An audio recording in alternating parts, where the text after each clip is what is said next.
Bien bonjour. Aujourd'hui, je vais parler d'un petit sujet bien normal, on s'entend. La Reservist. Bon, tout le monde sait c'est quoi la Reservist. C'est une liste de cartes qui va jamais être reprint selon Magic parce qu'ils l'ont promis dans un magazine puis que, bah, whatever, on s'en calisse.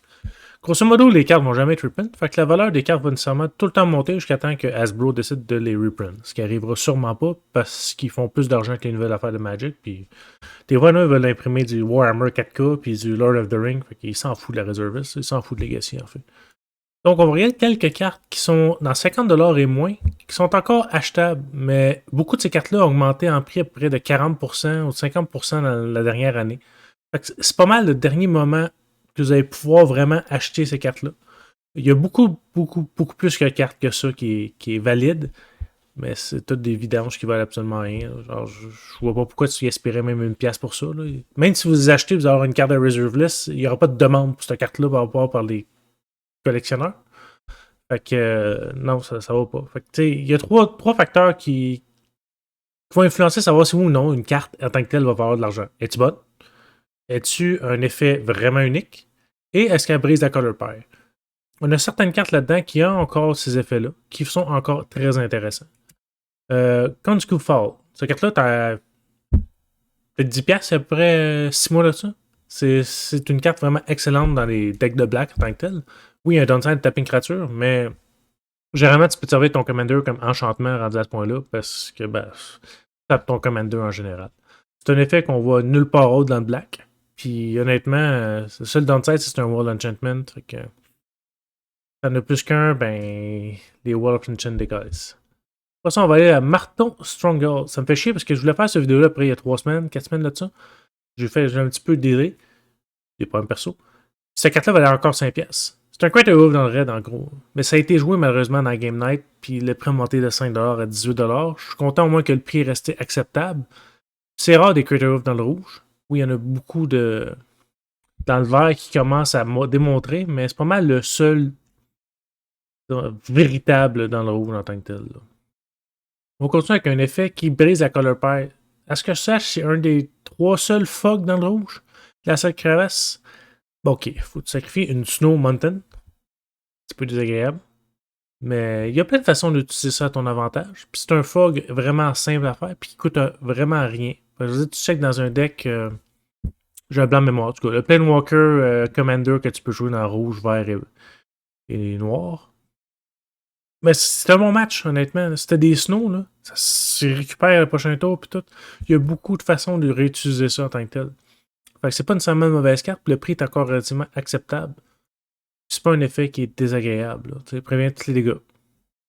Null Chamber est une carte que j'apprécie vraiment beaucoup. Ça permet vraiment de shutdown des commanders trop abusifs et trop désagréables des derniers temps.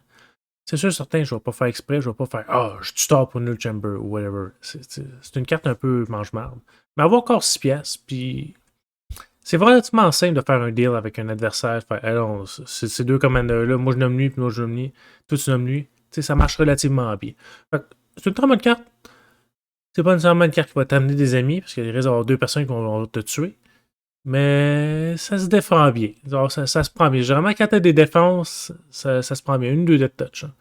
Ça, on va passer par Natural Balance. C'est une des rares cartes dans le vert qui va faire un choix vraiment spécifique côté tes laines. Côté, tu vas avoir du ramp en artefact, tu vas avoir du ramp en laine. C'est une des rares cartes qui va faire que tu vas avoir du ramp en artefact et tu vas avoir du ramp en laine qui fournit plus que 1 mana. Fait Natural Balance, c'est pas mal ça. Ce carte-là est vraiment le fun contre les decks de ramp. Malheureusement, ça prend un certain archétype pour qu'elle puisse être jouée. Après ça, sinon, ça sert absolument à rien. Maintenant, Recycle. Cette carte-là valait 6$ il y a un an là-dessus. Excellente carte. C'est une carte un peu pseudo-storm. Mais quand on va dire que tu utilises dans un deck semi-graveyard, c'est vraiment bon. Parce qu'à 6 de mana, tu as tout le temps du fuel dans ta main. Quand tu regardes, par exemple, tu essaies de tout simplement réutiliser ton graveyard, parce qu'il y a beaucoup de decks dans Golgari, etc., qui vont réutiliser son graveyard. Ça va permettre de filer ton graveyard, toujours garder les 2 cartes les plus importantes dans ta main. C'est rare que tu ne vas pas garder au moins un spell pour pouvoir continuer le tour prochain. Fait que oui, 6 de mana, ça coûte très cher, mais ça se prend relativement très bien. C'est juste qu'un downside, il faut que tu fasses des fois attention pour que tu puisses la péter toi-même au cas où. C'est peut-être une façon de le gérer toi-même au cas où quelqu'un te fait discarter ta main, parce qu'après ça, tu peux plus rien jouer, tu peux pas piger. Fait qu'il y a beaucoup de downside, mais il y a beaucoup de upside à cette carte-là en tant que telle. Maintenant, pour vous prouver à quel point que les cartes qui sont encore dans la reserve list, il n'y en a plus bien d'utiles. Après tout ce que j'ai dit, il va en avoir un autre après, là. Mais après tout ça, c'est une des cartes qui est le plus utile qui reste. On s'entend-tu qu'elle est à chier? Le gars, quand il pige une créature, il choisit soit ta discarte ou soit tu payes 3 de vie. C'est vraiment pas bon. Jouez pas ça. Mais c'est pour vous dire à quel point que la reserve list est rendue vraiment pricey, puis qu'il n'y a pas beaucoup de cartes en bas de 50$ qui va être encore très utile. Puis finalement, la carte, pourquoi j'ai dit 50$ et moins, Dream Hall. Si vous n'avez pas une, et vous pensez jouer en ces couleurs et que ce type d'effet que vous aimez, je vous conseille vraiment beaucoup de l'acheter. Pour la simple et unique raison, cette carte-là a augmenté en prix de 50% dans les derniers 4 mois. Elle va sûrement encore monter en prix. Il en reste plein encore à face-to-face. Cette carte-là est incroyablement puissante. Ça permet juste de discarter une carte de la couleur si tu veux casser une carte gratuitement. C'est un ramp dans le bleu qui se fait très rarement.